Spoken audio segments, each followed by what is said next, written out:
All right, and we're live on the Juice Business Podcast. Today we have JK Juices, Woo woo. which is Jordan and Lauren. Your last name is Mattice. Mm-hmm. Your last name is Rosendale Mm-hmm. because you got married. Yep. Your previous last name was Mattice. Mm-hmm. We're blood. Blood sisters. Wow. And when I say you are JK Juices, you're literally the only employees of JK Juices. We right? are it. Owners and employees. Yep. Completely self-employed. Mm-hmm. How does that work out for you? Good. You know, it's a journey. Doesn't always go as planned, but wouldn't have it any other way. So, did you have to close the store to come here? Good question. We've got a backup team. They're called Mom and Dad. So we made a bunch of juice, and Mom operated the shop Saturday morning for us. So we're closed on Sundays and just a couple hours Saturday. So she rocked it. She drinks a lot of juice. So she knows how to sell it. That's awesome. So you're from a little place called Findlay. Findlay. Findlay, Ohio. As Eric calls it. Yeah, it's actually Findlay, but you know. No, I'm pretty sure it's Findlay. If you come to Findlay and you say Findlay, people look at you like crazy. But yes, little place. Tell us about Findlay. Findlay, we're known for Dietz's ice cream. Top 10 ice cream shop in all of America. It's a good one. They got chocolate too. We've got Marathon Petroleum. We're a small little town, hometown. Hold on, slow down. So Yeah. you've got Sorry. you've got an ice cream shop. We've got an ice cream shop. What's Yep. that called? Dietz's. Dietz's, and that's a world famous ice cream. Mm-hmm. Apparently. Yep. A lot of people, they ship. So what's her name? Paula Dean likes it a lot. And Oh, yeah. we've got chocolate covered pretzels that they're kind of known for. And anyways, just good ice cream. Okay. They've been around for a long time. And a couple other big companies that, employ a lot of people. Marathon Petroleum, Cooper Tire. Everyone knows everyone in the town. We're about just under 50,000 and Wow. good hometown. 50,000. Yeah, that's pretty small. Mm-hmm. So you're the only juice bar in Findlay? Yep. Mm-hmm. Only juice bar. Besides the Jamba Juice, we're the next. Well, it's Yeah, not you're the Jamba only Juice. real juice bar. Yeah. What is it?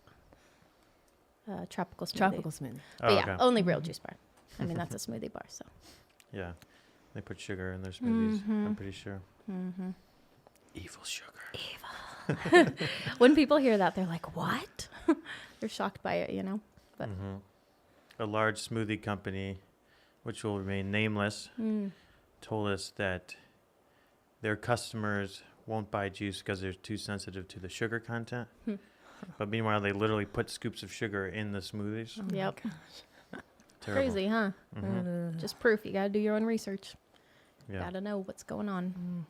So, what was it like? So you started first as a juice truck. Yeah, actually, before the juice truck, I just made juice in the back of a popcorn shop, their overflow kitchen, Oh, that they didn't use in the summer. They used it in the winter during their peak season. So I rented their little kitchen from them in the summer while I went to the farmers markets, made the juice there, and took it to the farmers markets. I did that for 2 years. Really amateur, just kind of as a hobby. how old were you at that point? First 17, then I turned 18, right out of Wow. high school. 17. Yeah. It goes back even further than that. Growing up, we sold at the farmers markets. Lauren and I and our mom, and just as a fun little summer hobby, we had wild blackberries grow on our driveway. And so we would go out, pick them, make blackberry tarts, variety of things, and take them to the farmers markets. And we did that very young, and then made gourmet cupcakes and took those to the farmers market, and then did cake pops. Wow. And so we had previously sold at the farmers market, just were really familiar with it, especially small town. I mean, all the same vendors have sold there for 20 plus years. So Okay. it was like this progression. And then we sold juice, and they were like, whoa, the little cake pop girls are now serving juice. And then it's a juice truck, and they're like, whoa, Just keeps growing. little farmers market girls now got a juice truck. So it was a And journey. you've got JK Juices, or is it you personally has 40,000 followers on Yep, my YouTube? personal. Yep. Your personal one? Okay. And when did you start your YouTube channel? That was, it would have been 7 years ago, because JK Juices started 6 years ago. So before the juice business, I had the YouTube channel, and I just was mainly focused on makeup and beauty videos. I was one of those kids that, would spend sleepless nights watching YouTube videos, whatever I could kind of find. And a lot of it was makeup related, kind of the art behind that. And so I started it doing that, kind of knowing it would grow into something more, whatever kind of happened in life. And then I ran a marathon right out of high school. My best friend and I did. I don't know why we were like, let's run a marathon. So we trained and ran a marathon. And that was my first video that was not makeup related, just sitting in my bedroom. And that kind of started the lifestyle vlogs. And then it transferred over into the juice business. And now it's pretty much solely juice business. Cool. Yeah. Well, I've enjoyed following the stories. Yeah. It was exciting for us at Good Nature when we discovered you, because then all of a sudden there's someone else making videos about commercial juicing, you know? Yeah. That was, A little weight off your shoulders. yeah, right. Nice to see other people real life using it. And that was always the intention behind it all, was just to share our story, knowing other people are in that same area as far as starting a juice shop and wanting to know the little quirks that come with it, learning along the way. So just fun to share your story and knowing who knows where this will go. Yeah. So Lauren, have you been involved since the beginning? I came in During the truck. when the truck started. Cool. So I was at college for 2 to 3 years, and then I came around during the summer, and we started doing markets, and then it just kind of just keeps going. Yep. I mean, and here we are today. Just keeps building. Every day we take one day at a time. So what were some of the challenges of starting the juice truck? Like going from like farmers markets to juice truck? The legal side of it all, just making sure we're operating the truck correctly.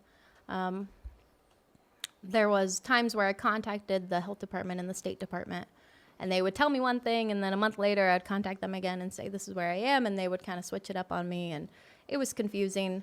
I think managing just unpasteurized juice in general, but then putting it on a mobile unit as well, which has even more unique rules than brick and mortar. So that was hard, and it just took a lot of communication, and yeah, it was interesting, but all in all, got to where we wanted to go. Originally, what was it? They told me that I could make the juice on the truck and then take it to the farmer's market, you know, at a separate location. So make the juice at one location, take it to the farmer's market at the other location. And then they said, nope, you have to make the juice on site where it's being sold. And so that kind of shifted things as far as, okay, we're going to have to go, instead of stocking up on juice and bottling it, we're going to have to go to the location and make it on site. And then we're like, do we still want to bottle it? And then land it on, we're going to do it made to order with a centrifugal juicer. And so we did that for a year, and then got the CT7 and went cold pressed. And so we still kind of made it made to order with the CT7, but we bottled it in glass bottles and put it in the fridge. So we would just arrive an hour early to our location, juice as much as we could in an hour. We had a display fridge in the truck, and customers could see what was available at the moment. And as it was bought, we would just make more, and we would hang out for a couple hours and just keep juicing and making juice. And ironically, that's kind of what we do now. We do a little bit of, it's made, you know, it's kind of made to order as, you know, 10 juices sell, we make 10 more juices. Right. I've noticed that, which is nice. You guys have like the refrigerator with just like 10 bottles of juice and the name of the recipe. Then when that gets low, you just make 10 more. Yep.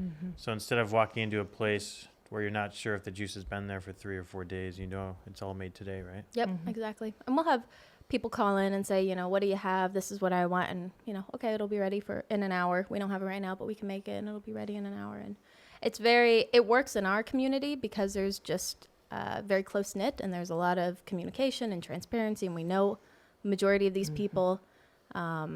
So it works well for us, kind of the made to order aspect. But it's not really made to order. Right. It's like small batch, maybe Yeah. you can Yeah, call that's it, a right? great way to put it. Yeah, like small batch juicing. But then you also have an X1. Yeah. So you have the X1 Mini, which you make your small batches on. And what do you use the X1 for? We got the X1 when we decided to do a big cleanse event, and had quite a lot of people sign up for it. So realizing we're going to do these bigger events where we're going to need to make a couple hundred juices in a short amount of time, it was a good opportunity to buy the X1. And just foreseeing the future, knowing growth, we're like, okay, this is a good time to get it. So the X1 is for big cleanse events, big orders, and the Mini is for kind of the daily output production. Cool. I like that business model. I think it's a great pair. Yeah. It's something we've been trying to push, like the kind of small batch juicing. But it's obviously, that's a little bit more labor intensive than just making like hundreds of bottles. Like if you make juice in the X1, the amount of labor per bottle is obviously less because they're making bigger batches, but then the customers don't have the benefit of knowing it's fresh. Yep. It works. I foresee it a lot as we're building a really good foundation right now. A lot of trust, a lot of interaction with our customers, which will hopefully, as we maybe move more towards, there's 20, 30, 40 juices of each recipe in the fridge. And while it wasn't made, while we're not doing this whole made to order thing, there's trust there and there's a foundation. So even though we're not super maybe productive, I mean, we just don't have the demand to be juicing on the X1, 500 juices a day. But, Right all now, the phases have kind of benefits to it. Mm-hmm. So how do you two split up the workload? Yeah. Well, actually, before I go into that, so we kind of jumped. So you had the juice truck for how long? 3 years. 3 years. And then recently transitioned into a brick and mortar retail store. Yep. So can you tell me about that transition? Yeah. I was anti-storefront actually for a really long time. I was like, we're not opening a storefront. It's too much. No stores. I didn't want the commitment of it. It was just, I didn't want to sign a lease.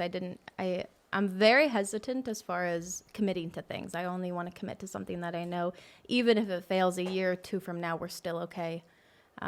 Risk-wise, that's just kind of how I handle things and how I'm able to keep sane about it all is not committing to too much. So I was anti-storefront because it was just too big of a commitment. But once we went cold pressed on the truck with the CT7, it was kind of eye-opening to us, like, okay, we need to open a storefront. We had really outgrown the truck and just maxed it out, and it was either, well, we settle for this and this is what it is, or we take the next step. And at that time had the motivation and the hurrah.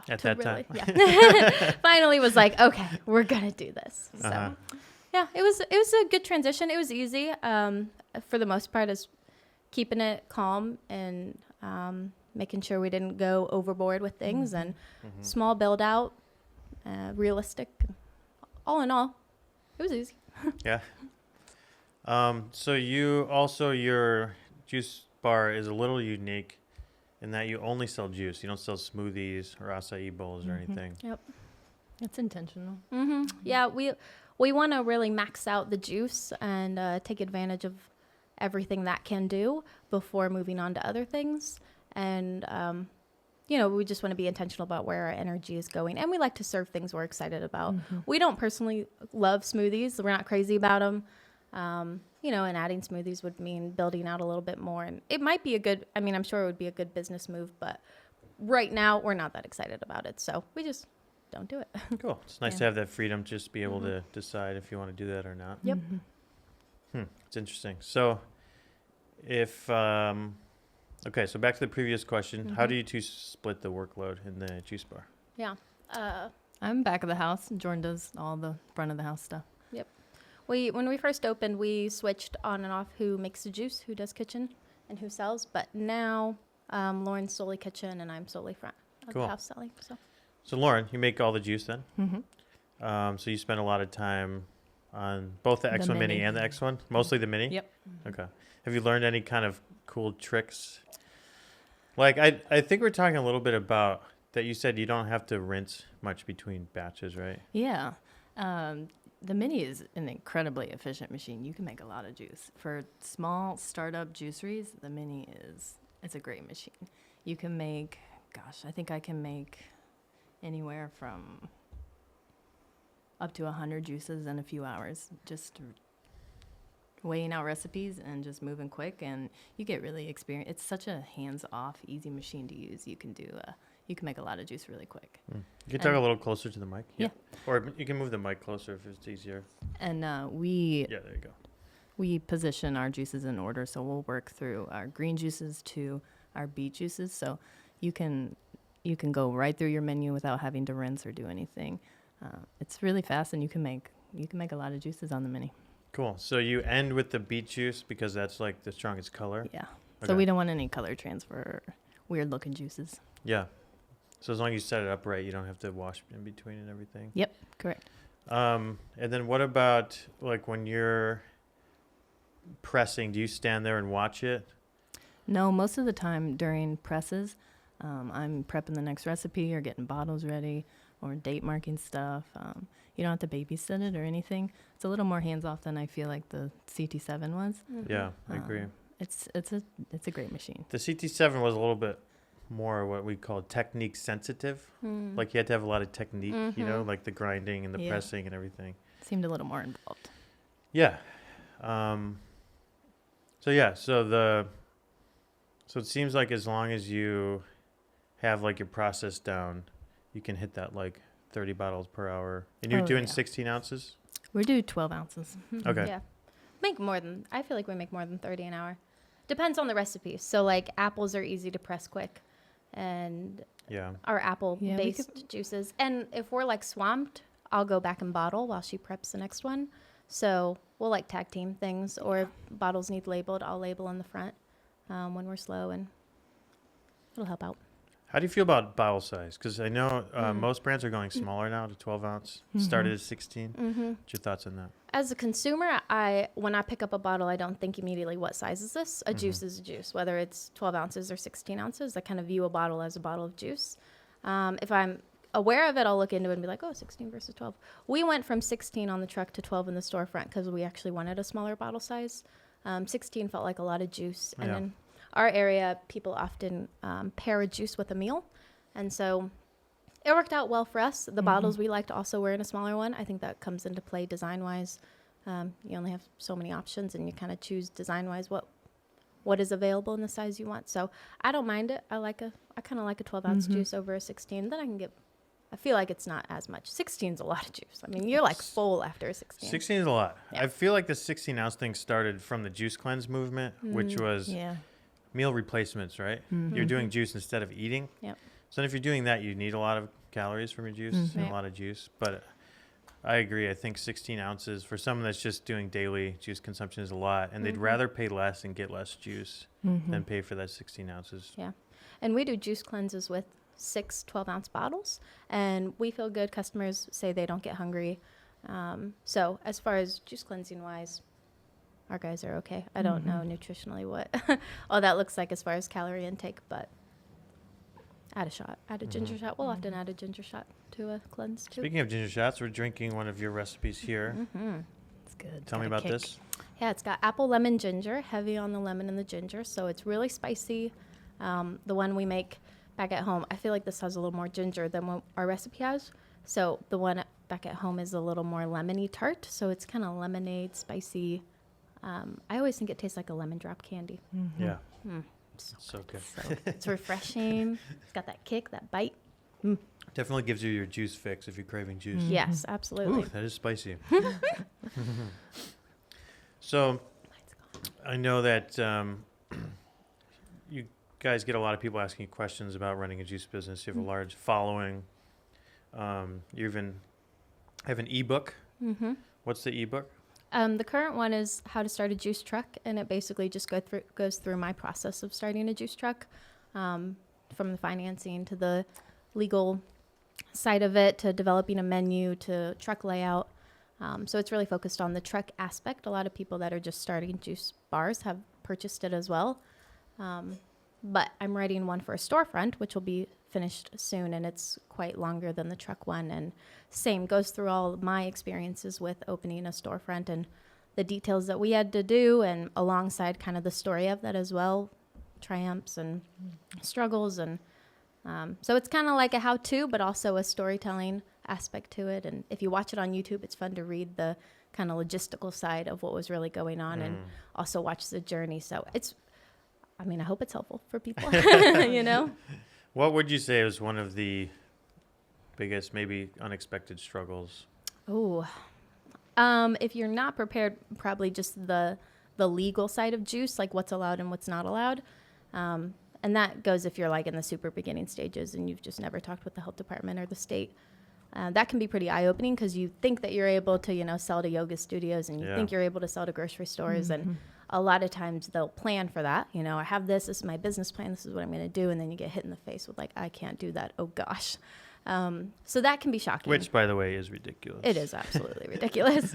But you do what you got to do, and it is what it is, So that can be kind of in your face. What else? What is surprising? If you're in an area where you got to do a lot of education, that can be kind of hit you in the face, because I feel like oftentimes business owners just in general can get the attitude of, I'm providing this, they should be thankful and grateful, and they should know what it is. I shouldn't have to explain myself, which is ridiculous again. So there's just a lot of education that comes with it, a lot of answering questions why. We are totally transparent with our customers when they ask why is it $9. We talk about the machines, what goes into the machines, why they are what they are, the labor, the organic produce if you use organic. So we're totally transparent, and there's a lot of education that comes along with that. You got to earn your customers. So. Yeah, I guess especially in a place like Findlay, right? Yep. You're not one of the coastal cities like New York or LA. Yes.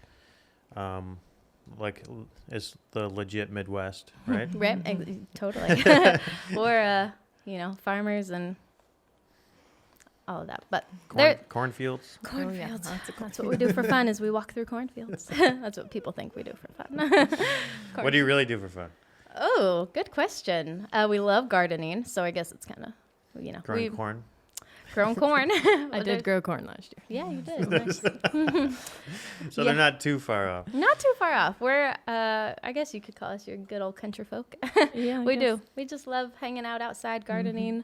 There's definitely not we don't live in the city by any means. So it's a lot of community and hanging out with people, and we like essential oils, and we like our dogs and Oh yeah, essential oils. Let's talk essential oils. So that's something you guys have gotten into when, like 6 months ago or something? Or? Yeah, we actually used essential oils all growing up. I always say childhood smells like oregano oil because it does. We would use oregano oil anytime we had a cold or flu coming along. And anyways, grew up using oils, but recently really dove into it, learning about oils. And they're kind of similar to juice. I mean, you're taking produce and with juice, you're cold pressing it down to its liquid form, and it's very concentrated. And with oils, you're taking plants and distilling them down, and again, very concentrated. So the benefits of juice are super similar to oils, actually, as far as absorbing directly into the bloodstream, and you're getting maximum nutritional value. So yeah, it kind of goes back to that, like lemon essential oil, it's detoxing, and peppermint is invigorating.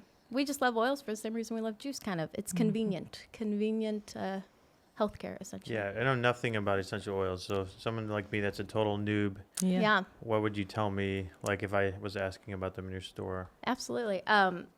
So it all comes down to wave frequencies. This is the easiest way for people to understand it. Our bodies have wave frequencies. So when we, are thriving, we're at the top, we start to get sick, our wave frequency drops. When we start to die, it's very low. So it's just a matter of our cells moving.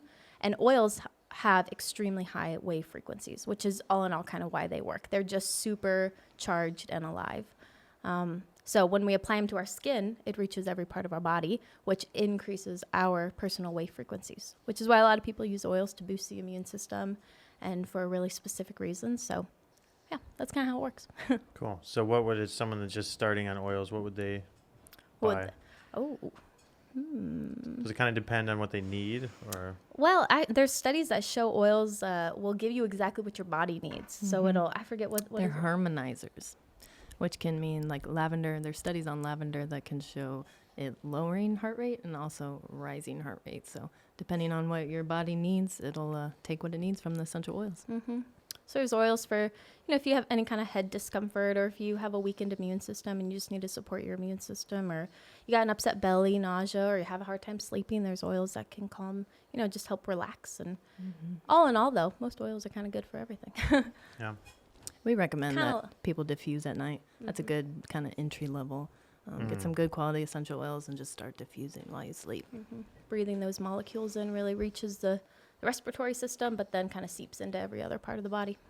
I like eucalyptus. When I take a hot shower, I'll just put a couple drops on it. Is that an essential oil? Yes. Nice. Yep. So I am experienced. You do know it. You're more than you think you are. Yeah. All right. So you have an ebook coming out, a new one. You also offer consulting. Yeah, kind of not. I did, before I wrote my first ebook, I did phone consulting, and that's kind of stopped since the ebook has been available, and I don't really do any phone consulting now. Preparing for the book is kind of the offer that it is. So. Oh, cool. Yeah. Nice. Do you know how long the new book's going to be? Long. Probably like almost 100 pages, which my other one was, it was Wow, 100 pages. it's very focused, and I try to remove the fluff. But this one, I'm including a little bit more storytelling, which I think is an important part of it. Is you can do all the logistical researching, but to hear people's actual stories and how they handle it is a big part of kind of gaining the momentum to take the steps yourself, knowing that you're not alone in like being scared out of your mind to do this or to do that. So this is going to be a little bit more lengthy one, just because there's more information. A storefront's more, more involved than a juice truck, but also I'm including a lot of that personal side. So Cool. Yeah. What are some of the most common questions you get about juicing? A lot of people ask about financing, like how to get financing for a juice shop. And it's hard because my story is a little different. It was a lot of just reinvesting and growing really slow. But that's my number one recommendation is if you're going to do it, especially if you don't have a lot of behind you and you're just a person like, I want to open a juice bar. What do I do? I always recommend just start super small and simple. And as you grow over time, you can complicate it. Complicating things and making it more intense means when you make those mistakes, they're going to have a bigger repercussions. So growing small, and you're going to learn along the way, and having mentors there, which is why I think the ebook is helpful, because it gives you an idea of where to go and what to expect. So starting small and then reinvest, Do you see a future where JK Juices becomes more than one store? Yeah, I don't know. It's so hard. I honestly, I don't have some big grand plan. There's no like crazy, this is what we want to do. We want to franchise. We wanted this. We wanted that. It's kind of year by year. Even day by day. We just stay in the moment. And I know. You would think we would have some like fabulous plan, but we really don't. It's provide the juice, and we don't even know what we're going to really be offering 6 months from now. We might get into coffee. We might get into smoothies. We might be sold juice again. Who knows? I don't know. I can see us opening multiple stores. I would probably say if we had an ultimate dream, it would be to open like a big cafe, grocery store, kind of offering a little bit of everything, kind of like a Whole Foods, but on a local scale. And it would actually like a specialty shop. Yeah, where you can get groceries that are grown locally. You can get, coffee that's served well, and you can get everything. We're kind of obsessive, and we want to be in control of everything as far as growing the food ourselves, sourcing it all, and just knowing all the details of it. So we would love to have a juice shop, grocery store, restaurant, cafe, all in one hangout spot where it's family, it's community. You can chill here, but you can also shop here, and you can trust what you're getting. Yeah, I've noticed internationally there's a lot more places like that. Like when I travel, I do a lot of traveling in Asia, and Asia's really big on just these places that are like stores, plus there's restaurants, and they'll even have several different brands inside, like they'll have all under one roof. Like inside a grocery store, they'll also have a coffee shop and a juice shop and like a place where you can get sandwiches. And they're all kind of independently owned, but there's this cool place where you can all hang out. yeah. Yep, that would be our dream. With like years ago, I had what was a little sketch up and a plan for JK offices, which would be like office buildings, common workplaces above. And then I learned about like WeWork, and those types of, I didn't even know about that before. But then below would be, your coffee shop, your juice shop, where you can get fueled up. So we'll see, I wouldn't be surprised if one day that all happens, and it would probably do really well in our town, being kind of a high employment corporate area, but still hometown and local. So we envision like a massive fireplace and big dining tables and fresh baked bread. Yes. Oh man, I'm so there. Yep. I'll drive the 5 hours. Yeah. Heck yeah. So you took Uber for the first time? Oh, we did, guys. We are so not He had wanted traveled. nothing to do with us. He didn't. We were trying to talk to him. He was like, eh. Oh, He got really? buffalo hats. I jumped in the car. I'm like, this is our first Uber. He's like, okay, I don't care. Like, I know you don't care, but I care. So celebrate with me. It's funny. He must be a seasoned Uber driver. The new Yeah. ones always want to talk about it. See, I wanted to They're talk. trying to get those 5-star reviews. I didn't give him a review. Should I? Jordan, Sorry. pick your phone out and give him a review. Did not want to talk. Yeah. Please talk to me. The new Uber drivers are always excited, so they want to talk about it and like They always tell you that's not their only job. They always want you to know that. Oh my goodness. They'd be like, so my full-time job, I'm right. in real estate or something. Disclaimer. Yeah, exactly. Don't think I'm crazy. Don't think I'm a hobo. Goodness gracious. Why can't you just be happy to be an Uber driver? I Yeah, don't just know. be happy, man. Proud of it. That's I tried to Uber a couple years ago. My husband wouldn't let me. Said, it's not safe, Jordan. I'm like, I know everyone in our town, Adam. I've even thought about it. Yeah. I think it'd be fun. I think Once in a while. Yeah, that's right. Just if it's like a random Sunday and I have nothing to do. I'm Just bored. like Uber for a couple hours. Talk to Why the not? people. Oh, man. Yeah, it'd be fun. Mm-hmm. So, what else is going on? Celery juice is a big deal now. Yeah, we saw a lot of celery juice, which kind of shocked So us. much celery juice. I didn't think we would, It's just so offer it as trendy. quickly, but quick ordered some labels, and we're like, we're going to do this. We're going to offer the celery juice thing, and people are loving it. Mhm. Crazy. We're selling hundreds, and it's good. We're doing it ourselves, too. We drink a lot of celery juice. Lauren, what day are you on? Lots of celery juice. Well, I hope nobody's watching me because I didn't do it this morning. Well, that's an exception. It's okay. You skipped it. Day 21, 22. 22? Is today the first day you haven't had celery juice? Yeah. We can make some after this if you want to keep Not it going. too worried about it. You're not? Oh, okay. I can have it tonight if I feel really guilty about it. Oh, yeah, that's true. Yeah, it's going good. It's now's the time to open a juicery if you are thinking about it. Yeah. And you could probably just have a business model around celery juice. It's that popular. People literally come running in the door for it. Interesting. Yep. We're thinking about doing a 30-day celery juice challenge for our customers. So that would be fun. You'd pick it up like every 5 days, pick up 5 celeries every 5 days and do it for 30 days. And we have, in our area, people are really loving it, and our regulars would love it too. So we're thinking about doing that. Nice. Celery juice is a beautiful thing. Mm-hmm. It's green, It's and it's from green. celery.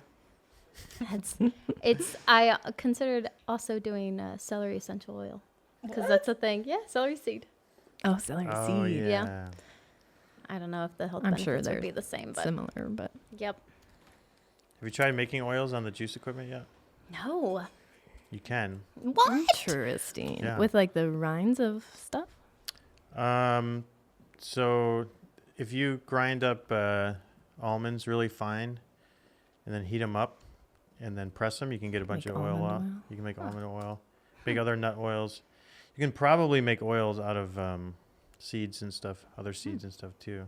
We should try this. Interesting. We should definitely try this. Interesting. We'll have to try that. Always down for a good experiment. Yeah, like how we made yogurt from almond milk. That I think is the next is a health trend that's coming. You think? I think so. Oh yeah, let's talk about this. We need to claim it like Yeah. we discovered it. We had a 4-week-old juice cleanse that hadn't been picked up, and we saw shook the almond milk, and it was extremely thick. So we opened it, and I smelled it, and I stuck my finger in it, and it was thick like yogurt. And I tasted it, and it tasted exactly like it was a vanilla nut milk, so it tasted like vanilla. They didn't pick it up, and we're like, let's leave this in the back of the fridge and see what it turns into. Let's see what 4-week-old juice looks like. And yeah. I have this on a YouTube video on my channel. If you want to watch it. So you heard it here first. Heard it here Almond milk first. turns into yogurt. It's totally illegal, but You can make it yourself at home. If you need yogurt, make some almond milk. I'd be scared to eat too much of it. I did not try it. You tried it, but I was not. It gonna try tasted okay. It's did not. interesting though. I think it I think we should send some to a lab and have them test it and see Yeah. if it's safe. That's a good idea. That Needs is to a be good idea. tested. What if You've it's done safe? tests on stuff. Yeah, That would be a good idea. If it's safe, then we're on to something. it's safe. How are we going to run that by Kurt? Kurt is our health inspector. We go to him with all of our crazy ideas, and he says, "I'm sorry, girls, you can't So- do that." Okay. Yeah. At least we tried. You should be like, come on, but try it. Try it first Gotta before try you tell us we can't do it. Yeah. It's funny. Some people are so paranoid about raw juice. Like there's a big juice company. They make pasteurized juice, Okay. and I went to their factory, and we just were making some juice. Mm-hmm. I went to taste it, and they refused to drink it. They're scared it would make them sick. Oh my I goodness. was like, You have an immune system for a reason. in the 1, world? 2, the likelihood that it's well, here's the thing. So, a little girl died from E. coli from raw apple juice, right, in 1996 or 97. And so the FDA freaked out and came on national television and said, nobody drink raw juice, it'll kill you. And then they passed a law that said you can't wholesale raw juice anymore. But it's kind of ridiculous because if you get sick, so let's say you get E. coli from spinach, they don't get on TV and say nobody eat raw salad anymore. Right. Like salad must be cooked. Right. It's just like, yeah, some bad stuff was in the juice. Like if you use bad apples, you're going to get bad juice. You know? Absolutely. I think we need to change that. We do. Just education, education, education. Yep. All right. So if someone else is thinking about starting a juice bar Yep. in a small town like yours, Yep. what kind of advice would you give them? Oh, yes. Start small, first of all.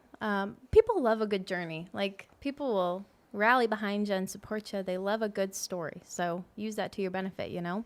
Start small. Find some shared kitchen space that you can partner with. So local bakery, we used a popcorn shop. It just so happened that they had a second kitchen that they didn't use. So start small, partner up, make the juice, find people that are also passionate about juice, educate, communicate with them your passion, and year by year it'll get bigger. So it's ridiculous to think you need $50,000, $100,000 to just get up and go. Like, you just need to get yourself a good juicer and start small and continue to reinvest. And there's a lot of fluff behind businesses that you're gonna make a ton of money, and entrepreneurs and all this kind of stuff. And y'all, I made no money for like a really long time. You just got to keep hustling. And there were many years where it was, why am I doing this? But we kept going, didn't give up. And if at any time, there were many times in the beginning where a lot of investors came and they said, what do you need? What do you want? And I remember one of the things I said is, I need a X1. And this was like year 2 into it. I mean, I think I was 18 and a half, just a little girl making juice in a popcorn shop. And this guy came up to me and he said, hey, I know people. Like, what do you need? What's your vision? And I said, I don't really know. Like, I'm just making the juice. We'll see where this goes. And he says, well, meet with these people. And I think that they can help you out. And he told me they'll give you whatever you need. Like, they can do anything. I said, okay, well, I'll meet with them and talk with them.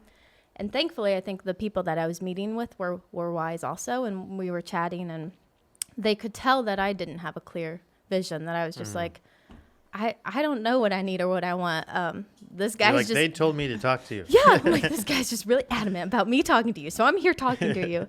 And so, we talked, and they were willing to give, a X amount of money, and I was like, I just don't think we're ready for that. Like, I'm not ready for that responsibility and whatever, follow through that means. So passed on that, and there were many times just like that where we could have signed up for things that probably weren't the path we were supposed to take, and instead, bought a juice truck for $10,000, put a couple thousand into it, made juice, sold juice, and renovated a storefront, with a really small budget, and just kept it calm. There's no need to go crazy. Once you start making money is when you can reinvest, and if you can, be your own investors. If you can, kind of do it yourself, and you can. And that also leads to, you have no idea what a year from now, what life brings, and it's so hard to know where you're even going to go. So set yourself up for, no matter what happens, you're okay. There's just so many people that put so much into a business that 5 years from now is no longer existing, and they lost everything. And they're just like, that destroyed my whole entire life. And I didn't want to be that person. So I'm like, we're going to take this slow, and we're going to put into it what we're okay losing.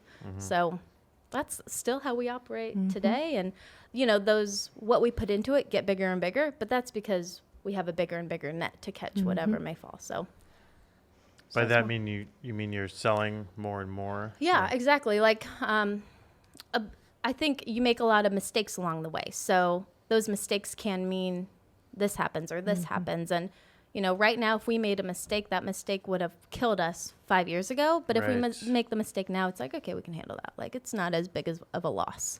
So it's the unknown, kind of. Yeah, so kind of like risk-taking 101, like risk as much as you can afford to lose. Yep, exactly. Well, I think a lot of people risk way more yeah. than they should be. And it gives you the freedom to actually dream. I think when you're constantly worried about what could happen, you're not even in a state of mind to dream and to be creative. And and all that time allowed us to share our journey and to really bring people along, Yeah. which if we would have just gone for it, I Mhm. don't think we would be the JK Juices that we are today. We wouldn't be the And- JK Juices we are. I mean, 6 years in, we're still tiny. We're still just as tiny, small, what seems like a startup juice shop, but We love it. yeah. How important do you think the social media has been to Huge. really? Huge. Oh, yeah. Mm. I mean, it's how you communicate to your customers and to your potential customers. And there's a lot of intentionality behind all the social media we do. That's for local customers. That's for people that live in Mexico that watch our journey.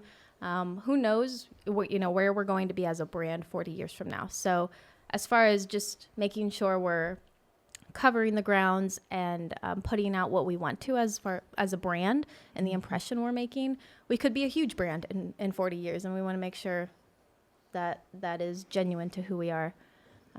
Social media is just how we market nowadays. People don't watch much TV. We don't look at billboards. We're looking at our phones 24/7. And the easiest way to market your product is to share your story and why you love what you do. So, we share why we juice, what we're juicing, what it's good for, why we enjoy drinking it. We share the ins and the outs, and it's because that's where our passion comes from. And it couldn't be easier. Market your product by sharing your passion, and social media makes it, instant, easy to do. And I think people feel a much stronger connection to the brand when they can relate personally. Instead of just seeing a bunch of pretty pictures of juice, they see you and your story and everything. Absolutely. That interaction doesn't happen, unless you share your story. Otherwise, it's just a juice. Yep. Earning customers before they're even customers, kind of.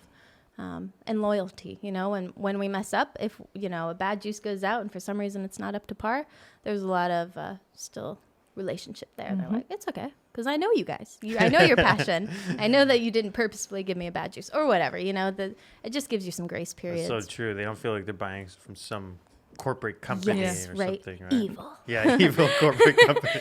The keyword evil. Yeah. So, yeah. What's next for JK Juices? We really want to get into coffee because we're passionate about coffee. We enjoy it. Our brother's a pretty big coffee connoisseur. And Oh, yes. There's a need for a coffee shop in our Yeah. community, really? too. We would fit a...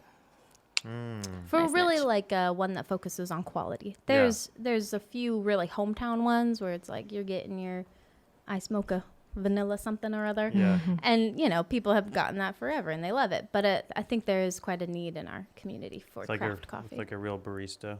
Yep. And, we always use the word intentionality. You can throw something together and it's like, this is it. Or you can be intentional about the ingredients and the process, and that earns a different kind of customer. There's all sorts of consuming aspects to this. I think juice is a craft beverage and coffee is a craft beverage. Like I always think they meld really well together. Oh, yeah.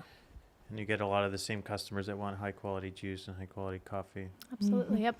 There's a health aspect to coffee too that we kind of want to dip into. We enjoy bulletproof coffee and putting coconut oil and grass-fed butter in our coffee. And also, we make house nut milks, and that would be great to serve with the coffee. People would really enjoy that. So there's some overlays that we want to. Yeah, and a cool fact, if you make almond milk on one of our presses and you steam it in the espresso steamer, Yeah. Yeah. it actually foams like Yeah. like We've real done milk. it. Oh, yeah. We have.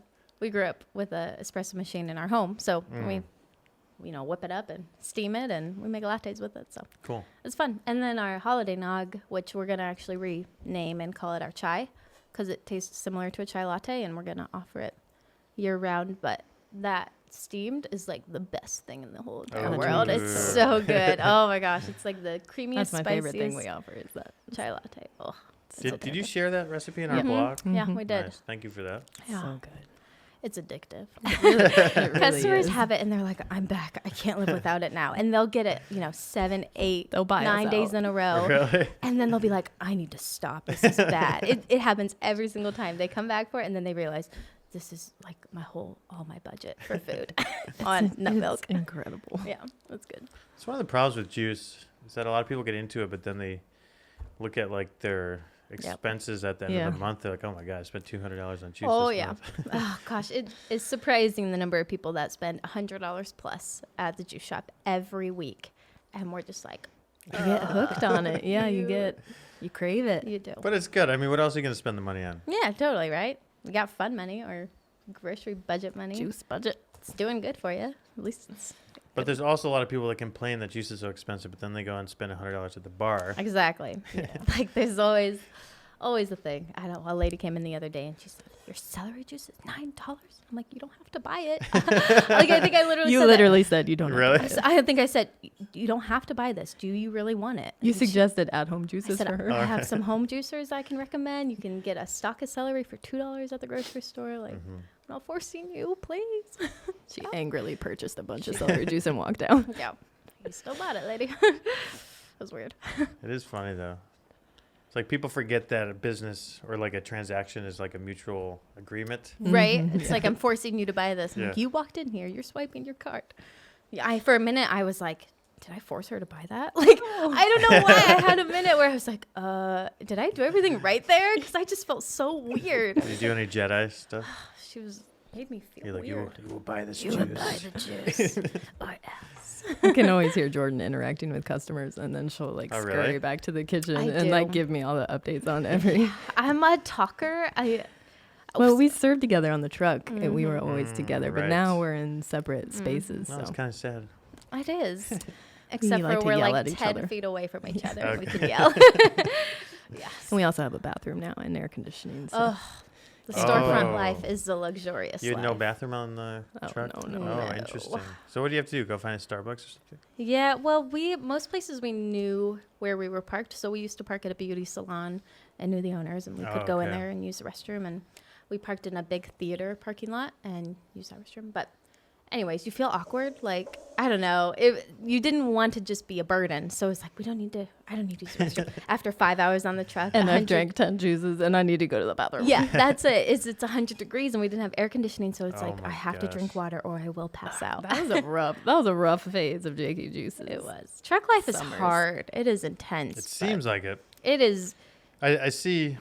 At least you weren't cooking over a hot Yeah. stove, you know? Oh, heck like I yeah. see some of the food trucks that are in there cooking in the middle of summer. I'm like, oh my gosh, Totally. these poor people. You're committed to the, sweat. you're committed at that point. It's not like, oh, I wish I wasn't hot. It's just, I am hot. I'm hot. Yep. Deal with it. Truck life was rough, but it was fun. It was a lot of fun. It was good. Okay, if the sweat drips in the juice, it just adds some Oh, minerals. So. Gross. It's like salt. It's like celery juice. Celery juice. Yeah. Natural salt. Our celery juice has an additional health benefit. Sweat. It's a $3 add-on. Oh my. And then you can tell them, you'd be like, I literally had to sweat for you for this. Yes. So that's why it So cost much $3. poured into it. Yeah. Oh, that's gross. It is really I'd gross. be like, do you see Lauren on the stationary bike in the back? We're getting that sweat for Like funneling it into. Oh, let's change the topic. Gross. Oh. But now we have air conditioning and heat, and Mm-hmm.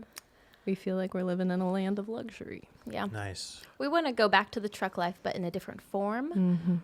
It's called an e-tuck. I don't know if you're familiar with it, but Nope. it's like a golf cart. So it's electric. It's Mm. electric. I have to do that every time. I can't help it. Every time we talk about the tuck Yeah. But you can get them custom built, and people use them for. E-tuck. That's funny. Is that a play on tuk-tuk? Yeah. Oh, okay. It's similar. Like Yeah. I think they're called tuk tucks, aren't they? no, they're called e-tucks. I think tuk-tuk is. Tuk-tuks are like four-seater Yep. like motorbike taxis in Thailand. Okay, yeah, That's what what it is. that's with what the an e-tuck Oh, is. okay. Yeah. Yeah. But you can customize the back. So you can have your one driver in the front, it's like a triangle Yeah. shape. Yeah. And then the back, instead of being multiple seats, it can be coolers or it can be espresso machines. Oh, I know or what you're talking about now. Yep. Yeah. Another juicery does it and uses that brand e-tuck. And it's so cool. Like, it's all, you're not in the truck. So it's all outside and you've got display refrigerators and juice. And It's cool. It's almost like the old school, like popsicle vendors or something. Yeah. exactly. So we want to get one of those. We think it would be fun. In our area, it would work really well within driving distances, short driving distances, farmers markets, food truck courts, corporate facilities where we could go for lunch. And so it's kind of truck life, but more chill. Yeah. Tuck Not life. as intense. Yeah. Tuck life. Tuck Tuck life. So we'll see. Good Yeah. complement to the storefront. I think mobile units are good complements to storefronts because you can go to farmers markets and food truck courts where people are already in money spending right. mode, which is huge. Like farmers markets were so easy because people are already They're there ready. to buy stuff. Exactly. So you can just sale after sale after sale rather than getting people to come inside your storefront. That's a choice they have to make. So I think I miss the farmers We markets. missed it this year. They're they're good business moves, but two, it's such a good community and culture. So now that you're the X1 Mini, can you set up at the market and just make juice there? Or? We could, like in our juice truck. No, just like on a table or something. I don't know. I don't know what the logistics behind that are for the health department, what they We'd require. have to ask Kurt. I think you could. Yeah, probably. Yeah. I haven't asked him that, so probably. Who knows though? Yeah. All the health inspectors are so different. I know. Yeah. Everyone always wants that kind of advice. I'm like, I don't know. Ask your person because Yeah. I No, don't know what your it's- local laws seriously are. though, like Yeah. each area can be completely different Mhm. depending on the actual inspector Yep. that's working and how he or she feels about juice. Yeah. You know? Which is why you need to make your health inspector happy. Yes. Because, Just a little bribe A here and little there. bribe, little here's Smile some goes a free long way. juice. Smile goes a long way. Communication. Oh my goodness. I feel like we were so spoiled in the build out process just because, like, choosing, first of all, contractors and engineers that know what they're doing and are, I talk about this in the ebook, but paying more for people that are kind of, paying more for people that kind of are. Have a good reputation. Mhm.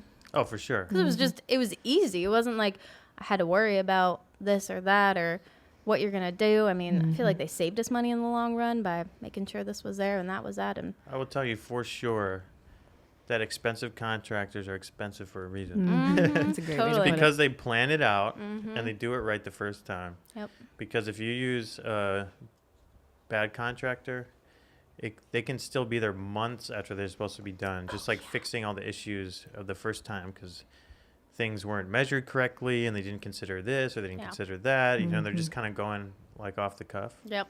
Especially when you're dealing with building departments where they're also, like our building department is, I don't know if all's are, but, they're strict. Things have to be exact to the inch and everything's very specific. And a amateur engineer or contractor, you get it wrong and then you have to redo everything. And it's blue. Fun. Delayed by 2 months and all the things. Wasn't your dad in there doing a lot of work? Or- He built all of our like custom furniture pieces kind Oh, of, cool. but He's like a wood guy. welder, wood guy, all the things. He built our island and our radiator cover and our shelving units and those things. But we had specific contractors for the build out and Structural electrical. stuff. Nice to have our dad like with us with a lot of checking things and making sure as we've never renovated a space before, Yeah. so there can be concerns. How much work did you have to do? Not a lot. Was intentional about choosing a place that didn't have a lot of work. We didn't need a lot of work because we didn't have the money to do it. So we didn't have to replace the floor or do really any changes to the front visualness, the windows, to the door, to the entry. We did end up having to replace the ceiling, which was unexpected, but that happens. And there wasn't a lot of demo. It was just tear down one wall. It was already pretty empty and some plumbing and Perfect, electric. yeah. So it was minimal. All in our build Simple. was... Did it already have a kitchen? Nope, it didn't. But it had a full basement, which made installing plumbing really easy. Oh, right. You don't have to like cut the floor and Nope, stuff. we Yeah. didn't have to do anything to the floor other than drill a hole for the plumbing to come through. So it was a simple build. It wasn't too intense and some paint and done. Nice. Yep. So would you recommend people look for something like that? Like maybe when they're choosing a location? Yeah, absolutely. To think about what is going to be needed to get it to code and to get it to where you want to be.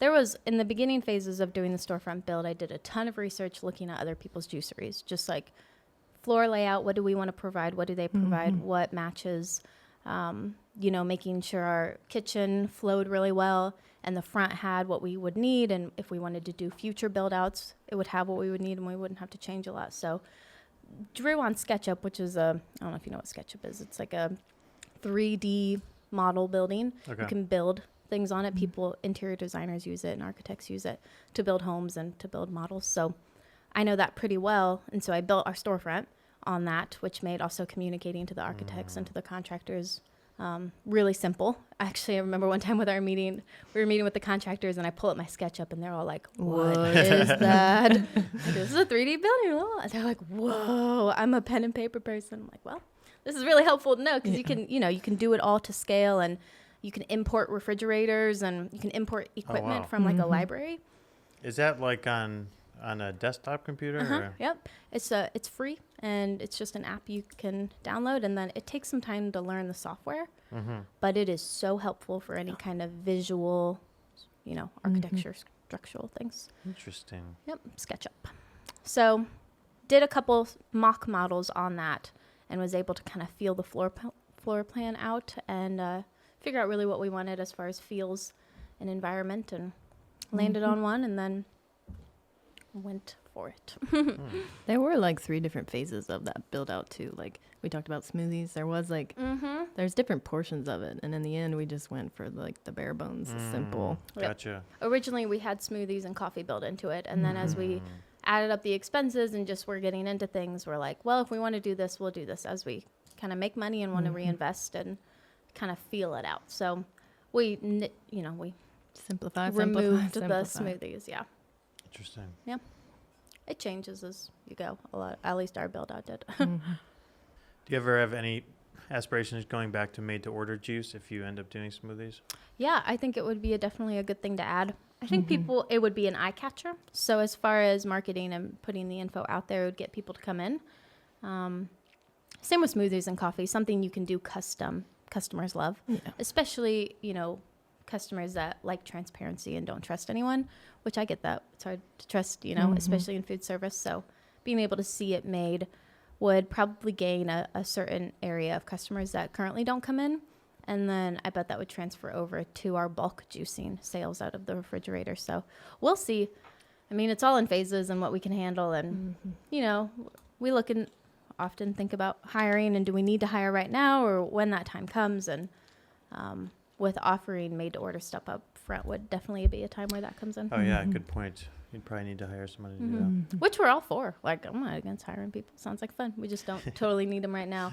And we often go back to the, one person can make 500 juices a day. Like you can, with the big X1, you can juice a lot with one person. True. And one person sells. I mean, you can do a lot of business just with 2 people in the shop. So like even times like I've operated the shop by myself and you've operated the shop by yourself. Yep. We just simple. Yeah. If there's times where we're in a pinch, like our kitchen is set up so that if I would change it, actually, I would probably make our kitchen like glass walls where you can see through. Yes, for sure. Because then even more so, like somebody can be juicing in the back and when you got to work retail. But as retail gets more intense, you can't go back and forth as much. But we've been doing a lot more big orders. When we first opened, it was single orders. But now it's everyone buying 6, 7, 8 juices at a time, which is interesting. It is interesting. Are they buying for themselves or for other people? Or a lot of people, it's themselves, their families, couples. I don't know. It's weird. Our average sale right now is like $25. Yeah. Wow, it's pretty good. When we first opened, it was like 11, 12, 14, something like that. Good to know. People are drinking more juice. Yeah. In Findlay. Findlay. People love the juice in Findlay. Yeah. We got these cleanse pack 6 carriers, which customers love. It's a good visual. They're like, oh, I don't want one juice. I want 6 juices. Yeah, definitely. Yeah. Kind of convinces them to make the sale just by visuals. Do you offer any kind of discounts on bulk orders? Or? Yeah, we do. We do. Every time you get 6 juices, you get a $2 discount, which isn't huge, but it's a discount. And then we offer bottle bring back credits. You get 25 cents per bottle you bring back. Because you do glass bottles, right? Yep. And we just got a dishwasher, which is pretty dishwasher luxury instead of standing there for hours washing bottles. You get pretty fast at it. Yeah, you do. Lauren washes the bottles. And What's your trick for washing bottles? I keep a little thing of soapy water, and then I switch it out every 10 to 20 bottles instead of trying to load the whole sink up with. So I'll just dip one in the soapy water, scrub, rinse it. What do you use to scrub, like a long brush or? Yep, just a long bottle brush. We've gone back and forth between bristled brushes and rubber brushes. That rubber brush is pretty cool. Yeah. But I think. What is a rubber brush? It's just silicone. It's it's got. Oh, I know what you're saying. Yeah. Bristles or whatever, but they're rubber instead of plastic.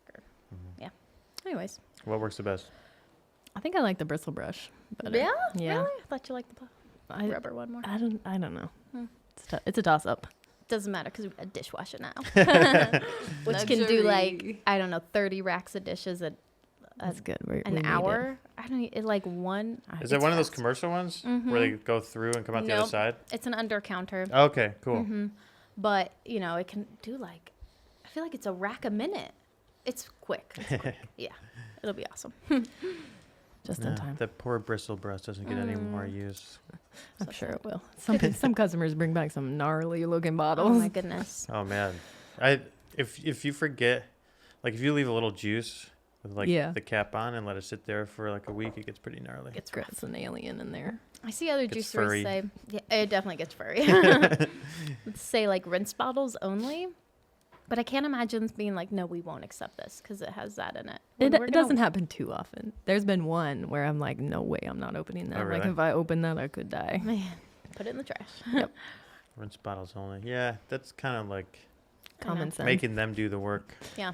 Right? And especially if you like drink a juice, you put it in your car the following day, you just take it back in, you know? Yeah. You don't always take it out. But it never works out like that. Customers bring in like 30 bottles at once. Right. It's usually not Oh, one yeah, at yeah, a yeah, time. right. It's like, here's my bottles from the last month.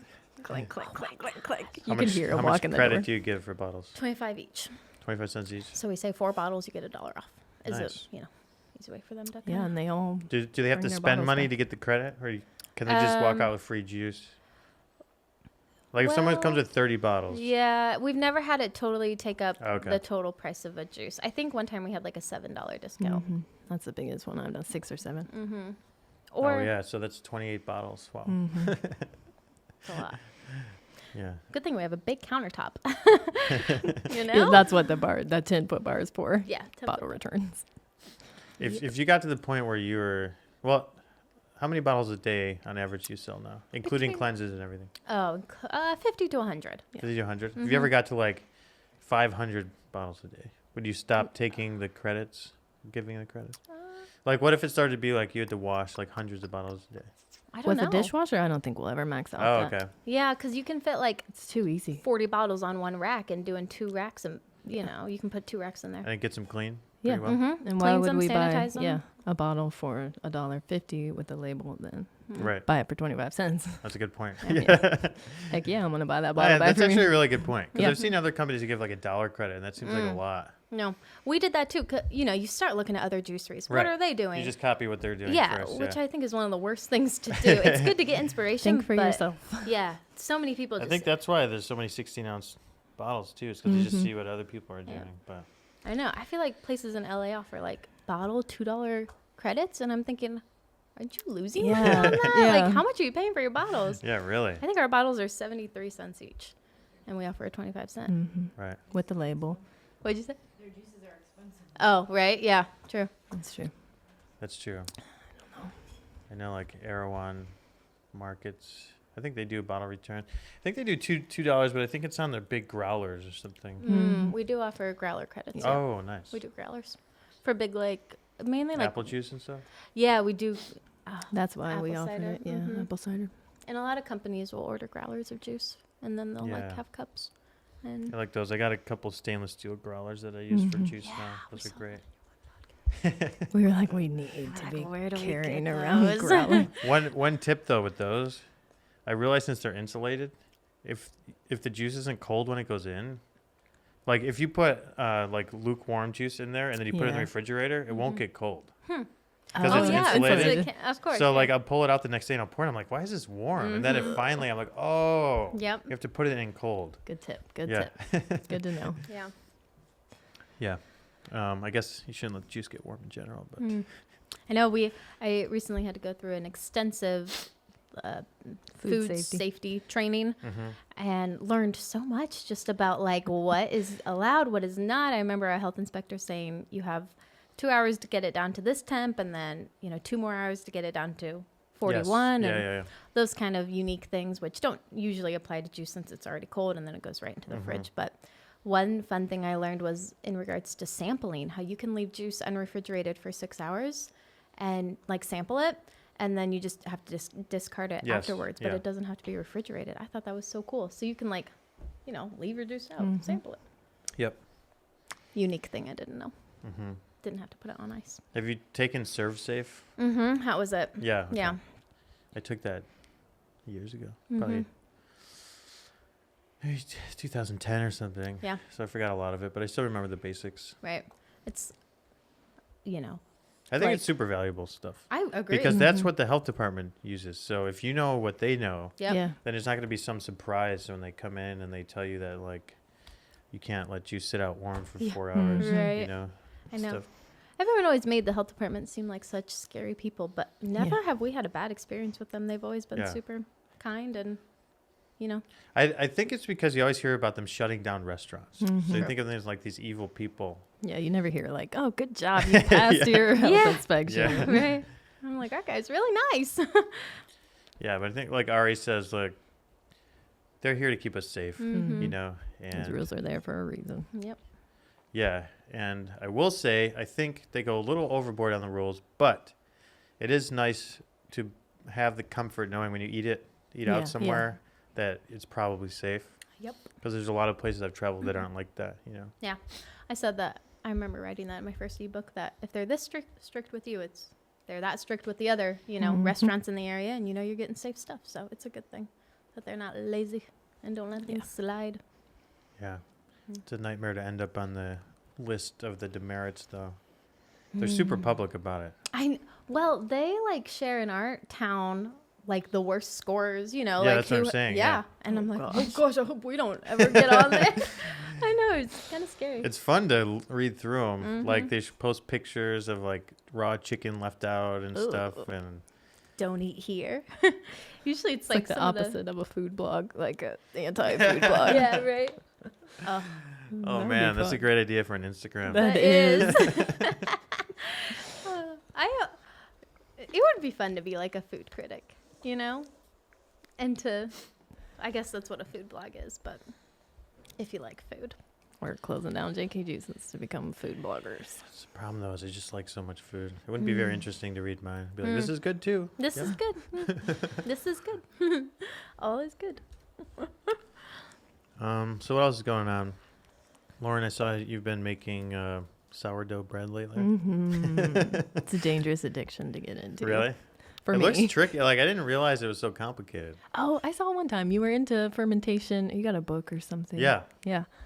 It's a lot of fun. It's like anything where you're like growing cultures or doing like, I just love that stuff. Science. Yeah, it's like it's a real living Yeah. thing. You got to take care of it every day. You got to feed your starter. And then all that bacteria and whatnot acts as a natural leavening. So you're not using yeast, you're using sourdough starter. It's really Oh. fun. So it's healthy, in a sense. Yeah. I mean, it's Healthier. all dependent on the quality of flour you're getting. But yeah, Super interesting. It is. I love it. It's so Well, much fun. We used to make kombucha. We were on that for a while. Oh, We thought about serving it. why'd you stop? You brewed kombucha for a while, and then I Mhm. brewed kombucha for a while. Yep, we go through phases.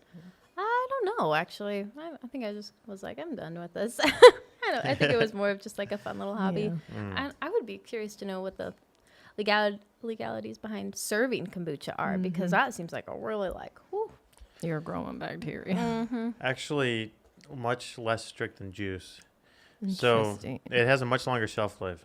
Oh, Something like 60 or 90 days okay. for raw kombucha. Yeah, that makes sense. You just have to be careful of the alcohol content. I know. So how do you keep it low? Like, how do you not? I think if you let it over ferment, it turns more alcoholic. So you Okay. just have to make sure you stop at the right time. And that all depends on what you're putting in it. Like if it's just regular kombucha tea and there's only one fermentation, then that's easy. But then if you add The like fruit puree. juice and stuff later, The second sugar. fermentation, then that's when you have to be careful. 'Cause- Yeah. Getting to the top shelf kombucha. But they do have intentionally like high alcohol kombucha too. There's a few breweries Yeah, in we- Ohio that like make kombucha beer, Mm. and they're so good. They're Oh my really good. gosh. Yeah. It would be fun to retail their stuff at JK. Yeah, but that's alcohol. That's true. Then you need a license. Yeah. Just talk to your guy. What's your health inspector say? Kurt. Kurt. Can we do this, please? I think he hated us during the build out. It was like every week. Can Can we do this? we do this? Can we do put this? this here? Can we do that there? No. Okay. He was very patient with us. He's like, what's this about human sweat? One time didn't we have a kombucha starter in one of our fridges, our back fridges? Oh, Recently? we did, and he Yeah. came in. He was like, "What is this?" He's like, "This needs to be on the bottom of the Yeah. fridge." We're like, "What was it?" Somebody asked for a SCOBY from one of our friends, Oh. and it was in the fridge in the back, and he was Mm-hmm. like, What is this in your fridge? We're like, "Oh, I threw it out as soon as he What left. is this growing alien Yeah. blob? That was one of those things like, we probably shouldn't have that in there. We'll get rid of it right now. Sorry. It's a kombucha Scooby. He's like, really what funny. is that? So do you sell any other brands of stuff in your store? No, we don't actually. We're just JK, which I don't know. Like, we want to retail oils, which would be fun. It would be fun to retail Health Aid kombucha. We like her stuff. We just haven't gotten quite into it yet, you know, but I would like to. Yeah. Eventually. I guess it's the benefit of being small and having no staff. You can just like Right. be like, yeah, we don't feel like it. We don't feel like it.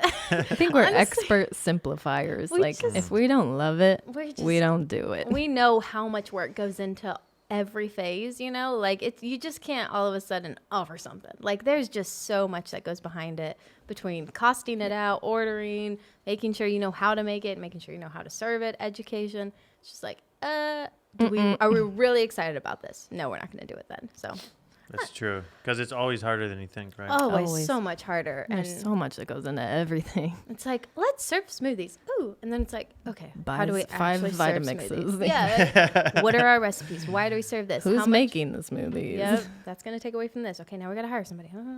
It's just a lot that goes into it, which isn't a bad thing. I mean, that's business. You put work into it, and hopefully the outcome is higher than the work you put into it. But we're always just, we take it slow. Yeah. It's interesting. I think something that's interesting is looking at, there's so much variety of kind of business models in the juicing industry.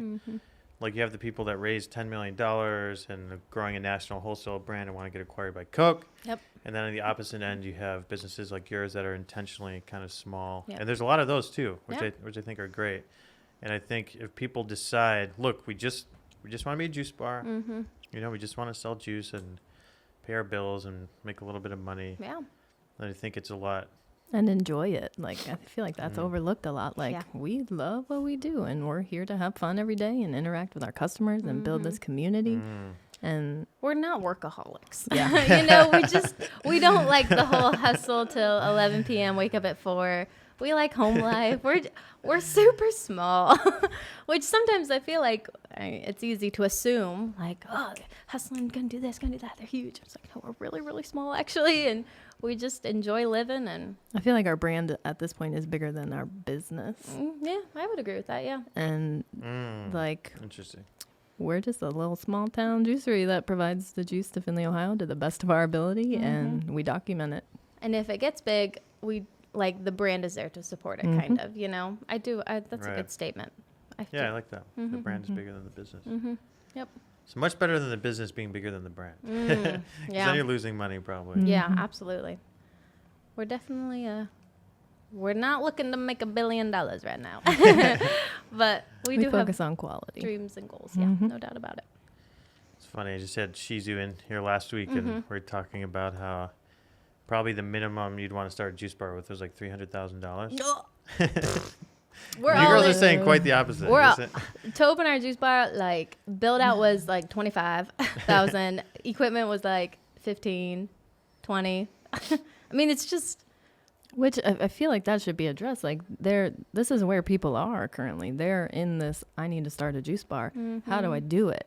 And like, Not- communities are like, it's all out in la la land, and this is reality. Like, make it happen to whatever that ability is, or whatever you could spend, or there's different levels, and Yeah. it's all different business models, you know.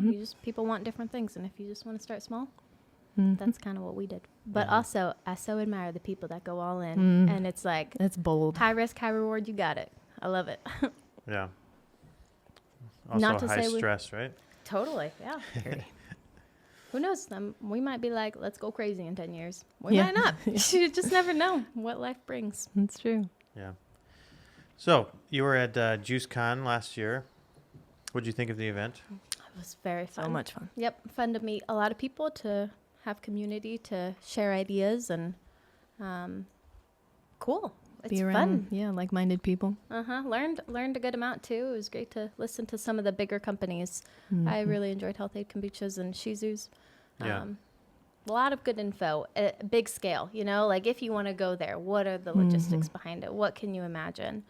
But also small scale. I liked Like Andrew, menu development. Yeah, mhm. branding. I love all talks on brand. Andrew McFarland's was really good on that. Mm-hmm. I loved it. It was a lot of fun. I like how open Dinah was of Health Aid about saying, make sure you know if you take money from a company like Coke, what that means. You know, so it's like, Totally. she's like, it changes your business. Yeah, my gosh. That's like such a thing, like borrowing money, and especially borrowing money from big people, like what that does to your brain and your daily habits. Whew. Like you bet you were approached by investors, Yeah. and to turn them down, I feel like is a huge like no. Yeah, it just, there's a lot of responsibility Yeah. that goes with that, you know? Yeah. Did you have coaching, like someone telling No. you you should turn them down? Or? No, my only person I really mentored me was the owner of the popcorn shop. He said, "Hey, I just want to talk to you just for like an hour." I said, "Okay." He said, "I think you should go the food truck route rather than the storefront."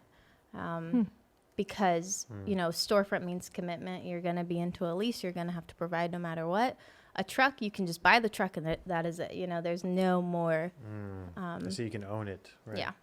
You don't And- have like a 3-year commitment. Yeah, exactly. So, and that really has fueled a lot of what we've done now is like just own everything. That way, if anything fails, like you don't owe anyone anything else. And then you so, can also sell all this stuff and make oh, some absolutely. money back. Right? You've got assets and Yeah. there's freedom there, which isn't how everyone, I mean, most, with lots of businesses, you borrow and you do owe, and that's what you got to do to make it work. But in our aspect and our juice business, we were able to kind of do it ourselves and just constantly reinvest and go with the flow.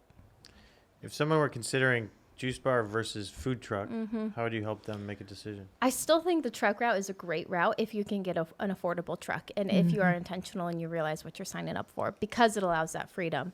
Those 3 years on the truck allowed for a lot of like just learning, you know, and a lot of realizing what we want to do, what we want to stand for. You know, a lot of learning about the juice industry, organic, how to sell juice, what this means. It allowed some freedom to think and to explore and to get experience. And at the end of it, it was always, you know, every month, every year was like, if we don't want to do this anymore, we just sell the truck and we're done. It was a buffer to realize, do we really want to open a storefront? Do we want that commitment? And even with the storefront, signed like a super short lease. Like we talk to people, they sign 10-year leases. They do all that. And I'm like, oh, you don't even know what's going to happen next year. 10 How years did you is do a long. 1 year is a long time. Yeah, just super short leases and the ability for freedom and for change to come and it not to hit you in the face. Like, what are we going to do? That's what the truck gave us a lot of, was just freedom. And it was fun and it was a great time to build a brand and to share a story. And it's so much more goes into it than let's make money. Because a lot of it is like, okay, let's make money in 3 years. That's one thing. Let's make money in 25 years. That's a different thing, you know? What was I going to say? I'm just going to ask a question. It was a really good one, too. Okay. Food truck related. It'll come to you. Okay, so food truck. Did it take you a while to figure out where you should go and like what your what most popular recipes and everything? Kinda. A lot of our recipes are similar to like what we first opened with. So in regards to recipe development, I look a lot at what other juiceries are offering and what their best sellers are. Obviously, if it's working somewhere, it'll work again, you know. So recipe development, that's what do we get inspired by? What do we enjoy? Removing a lot of fluff. Like we have 2 green juices. We have 2 beet juices. We don't have a huge menu altogether. It's Our like menu is tiny. 7 juices. I mean, That's there's not great. a I think it's a perfect size menu. yeah, there's not a lot of variety, and which means be more intentional rather than just be all over the place. And then, you know, how much work goes into making sure all those pieces are good. So truck was, now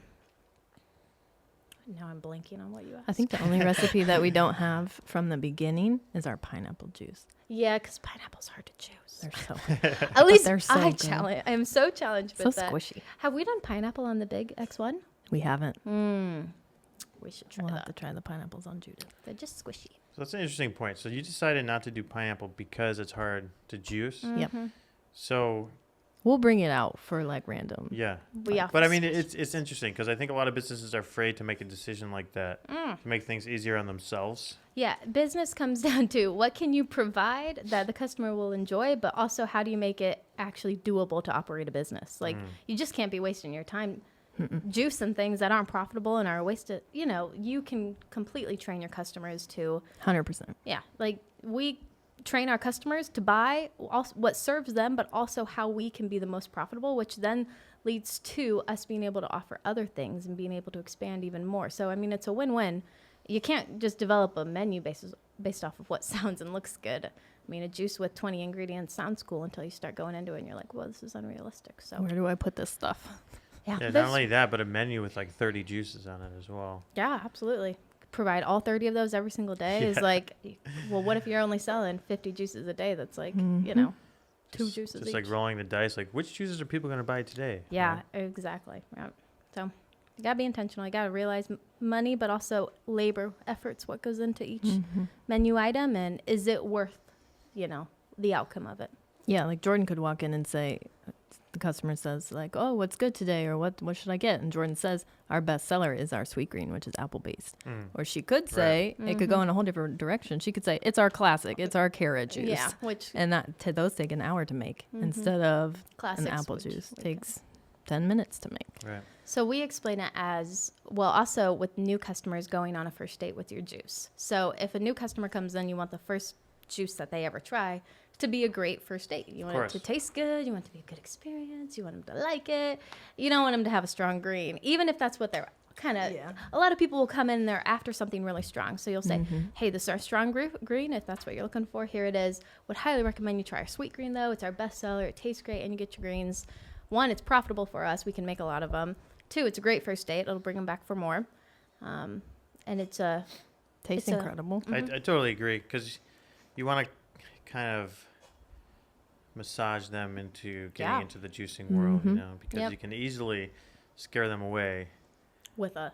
You know, there's that moment, I've talked about this before, where the person's trying the juice for the first time. And it could either be the start to a long journey or it could be the last time they ever drink juice. Yep, definitely. So don't give them like a charcoal lemonade.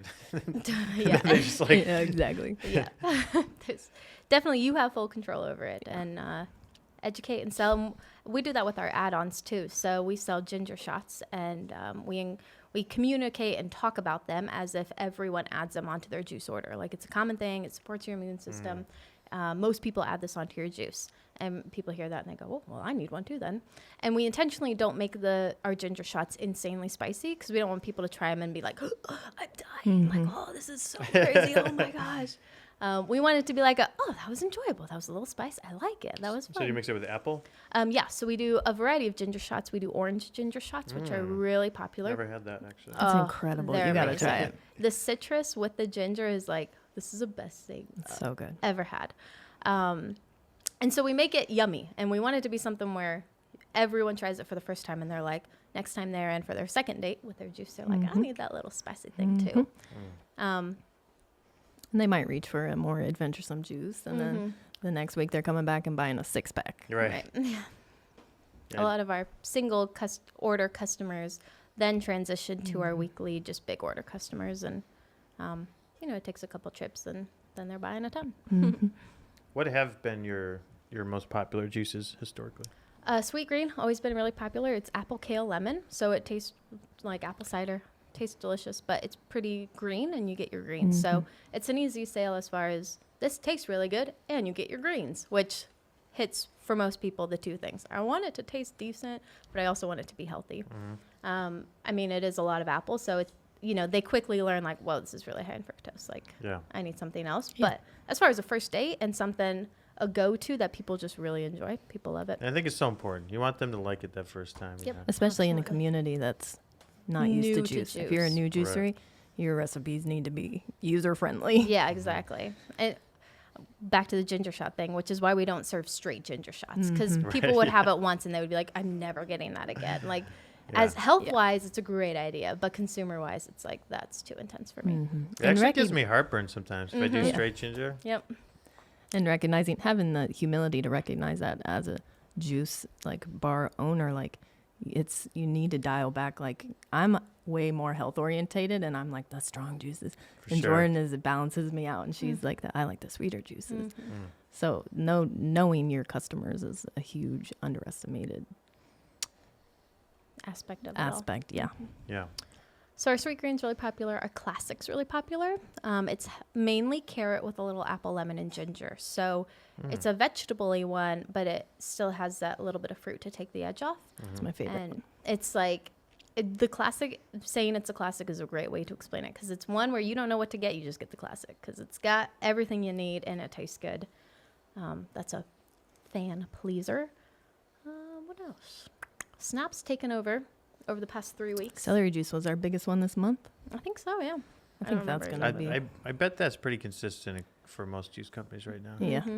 Oh, and offering specials we found is just so huge. Like the moment you say you're offering a special, new juice, random juice, something here, something there, everyone just gets all hippity happity, and they come in and it's like, hey, haven't seen you for 2 months. I'm back for the one. And then they end up. And that shows the importance, too, of having that direct communication with the customers. And social media is the easiest way to. We do a thing called fridge cams. Our customers love it. It is seriously. Fridge cam. Yeah. Okay. Our original idea was we should put a camera in the fridge. Just constantly running. That's 24/7. And so customers can always know what's in stock. Because sometimes, like, we're out of things, like we kind of juice daily, whatever is selling a lot. And we stock the fridge, but then things run out and we're restocking. And it's definitely not super consistent. It's pretty consistent, but not always what you want. Anyways, fridge cam, we were like, let's do that. And then one day we got on our Instagram and we said, hey, here's what's in the fridge right now. Like, this is what we have stocked.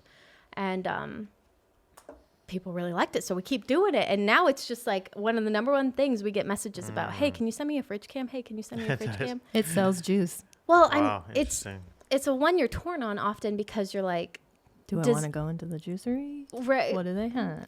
Well, like if we're out of what they wanted, then they're not going to come in. That's true. But we find that it benefits more than it hurts. Like we're out of that, but we have this. And again, educating on what you do an awesome job of being like, I just made 100 classics. Jordan will jump on the fridge cam and be like, hey, come in and get your classics. They're full of antioxidants and whatnot. Next thing we know, people are come flying in to buy classics. Yeah, cool. We'll kind of highlight what we have a lot of in stock, and it always works. Goes back to the small batch thing too. I think I don't know. I really like it. Yeah. And I agree with you that it's better to show people what's in stock instead of them wondering, because I often won't go in a place because I know they're usually out of stock of something, and I'll just be like, oh, it's probably the one I want, so I just won't even go in. Exactly. Kind of says, well, we're out of that, but we have this. But we just made this.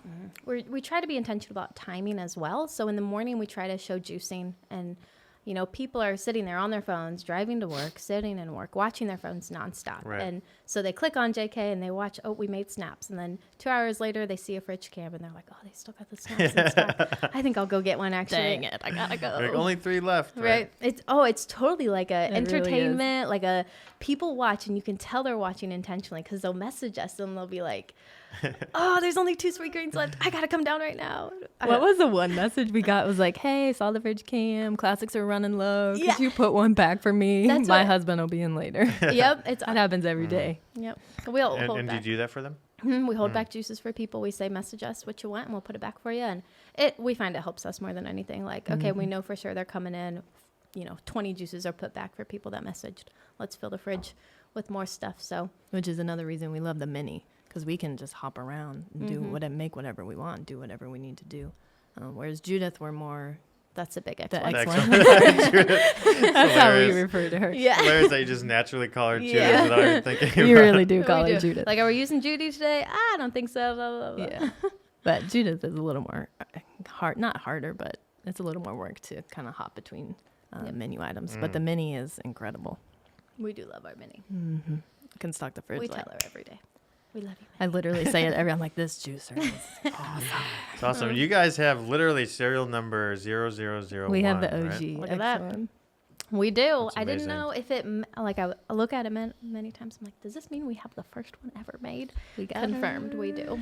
Yeah, I think we sent it somewhere as like a display unit or something. Yeah. And then when you guys were ready to open, it had just come back, so we sent it to you. So you really have the first one. She's a good And you use it a lot, and it's still working, right? Yep, still working. She She works great. cranks out the juice. We recently leveled her, which is something we should have done earlier. Oh. Because if she, our floor is old building, not level. Like our floors are all wobbly. Interesting. like And if it's not level, the juice will come out a little Yep. bit, and we're like, juice everywhere. So level your X1. You just guys. adjusted the feet. Mm-hmm. Yep. Yeah. It worked out really well. Cool. level your juicers. Yeah, I'm excited. There's a guy, one of our customers, Tom. He's opening a juice bar in California soon, which will be the first, as far as I'm aware, made-to-order cold press of Fun. 2 X1 minis. And he had custom-made counters that allow him to wash everything down right in place, and it'll just like Cool. drain into a sink that's in the middle. And then they can wash all the parts right there too. Wow. So That easy rinsing would be key. That would That's be. what as far as step to rinse your mini. yes. Yeah. Totally. Yeah, so I think if you could just, and he's going to have sprayers, so you can just spray it all down, like right in place. Nice. Wow, that's crazy. I'm excited. I'm going to go check it out in a couple weeks. Yeah. That would be see a how lot it of fun goes. to go see. That would be. I'd be curious to know the daily, Output, yeah, yeah. just like what does that look like to operate Mhm. operate 2 minis, what you're serving, how it Mhm. works. Yeah, Cool. That sounds like a cool operation. that'd be pretty awesome. If that works, I think it might be a new trend. You know, Mm-hmm. people might start to demand it. Yeah, Mm-hmm. I think it's definitely going that way. Customers want to know. Seems like it. Seems like the bottled juice has declined a lot, and people want fresh more. Mm-hmm. I don't have any data to back that up, but it just seems that way. Mm-hmm. I hope we do a good enough job on educating that our bottled juice is still made to order, and we can still keep that efficiency. Yeah. I think there's a fine line. I mean, I there. think your business is different. Mm. You know, it's not like you walk into the store, it's just refrigerator stocked with bottles, and you don't know Mhm. when they were made. Doesn't say when they were made on there. It just Mhm. has an expiration date, like 3 days from now, and you're like, Right. Mhm. One company that's big production that I like a lot is Drought up in Detroit, Michigan. Detroit, yeah. Mm-hmm. They do a great job at showing the production kitchen and then communicating, this will hit the shops at 10 a.m. Showing like it was made this morning. And they say like our production team goes in at whatever time. They talk about just the logistics behind like how we make the juice and then we distribute it. And Mhm. like I, as a consumer, would trust Drought just by following them on social media, The transparency. Mm-hmm. Yeah, I think transparency is key. Definitely. Especially in the health industry, Oh, yeah. that's what it is. Which is frustrating with the whole, like, HPP is just tell me if it is. And Right. then, okay, that's fine. Mm-hmm. Just be Yeah. honest. It's crazy. I wish there were, they require companies to put the ingredients of stuff. It'd be nice if they required them to put how it was made as well. Mhm. Yeah. Absolutely. And not because one way is bad or good, but just Mhm. because That is what it is. let the consumer choose, Yep. Totally. And they always make the argument like, well, we don't have to tell you because it doesn't matter. Then, well, if it my doesn't matter, gosh. then just put it on the label. Right? We don't have to tell you So because it doesn't frustrating. matter. I just say, you know what I mean? Like that doesn't make any sense. The number of juiceries we look up and we're like just trying to figure out what's going on there. I know. It's- We call them, ask them, hey, and the person on the phone is like, I'm like, okay, bye. Just don't. And the number of workers that just aren't educated. The owner may know, the person choosing it may know, but the front retail person is like, I don't know. You just buy juice. I have juice, right? Like, well, I'm buying Oh, I juice for know. a specific They- reason. I would give advice to any company with retail stores. Mm-hmm. Bring all your new hires into the kitchen and make juice with them, Mhm. like on day one, like as part of the training. Yep. And then put them in the store. Oh, totally. And offer them juice cleanses. Like offer them, you sell a product that you consume, Mhm. That's why, yeah, like our mom can walk into the shop and run it because she drinks all the juice. She knows Mhm. the juice. She watches Mm. it being made. She's like- never been trained. No, it's just like, 'cause Stop somebody comes in- overthinking it. Yeah, it's like, well, I like this juice because of this. I feel good on this juice. This juice is made, you just have to know the actual product to sell it. And do you make the juice here? Yes, we do make the juice here. People are number always of times, shocked by yeah. that. Where's this juice made? Here. In the And then we say, do you kitchen. want to go back to the kitchen? They're like, what? Yes, come on. We'll show you These our are our juicers. juicers. Wait, right here, like this store. This store. We usually lead with somebody will come in and they say, this is my first time here. And often lead with, we're organic, cold pressed. We don't add any water, sugar to the juices. Seems to be a common question. And an assumption made, like there's sugar added to this. If I don't tell them that, they think that there's sugar added to the sweet ones. We don't add any sugar. We don't add any water. We make the juice here. We use all organic. And then I say, if you want to see our kitchen, I'd love to take you back there. You can see where it's made, how it's made. Nice. Just Transparency. training the customer from the beginning and not assuming that they know, because that customer goes and gets you way more customers. Yeah, for sure. Right? It's crazy when you just equip one customer, it brings in 10 more and they already know kind of what's going on. Yeah, I think word of mouth is so important for retail because you have a local customer base. Yep, absolutely. Word gets around. Yep. Like one of those big companies you mentioned, like Marathon Petroleum or something. Probably they all talk to each other, in the office, and if they like the juice, they'll tell everyone there. Yeah.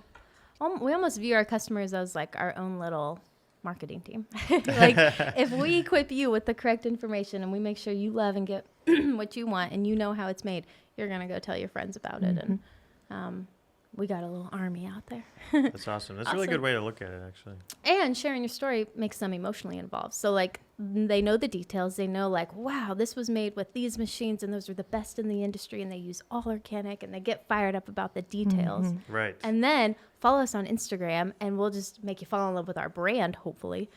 And then you just love it all. And then you're like, have you heard about or seen this? Have you heard about JK Juices?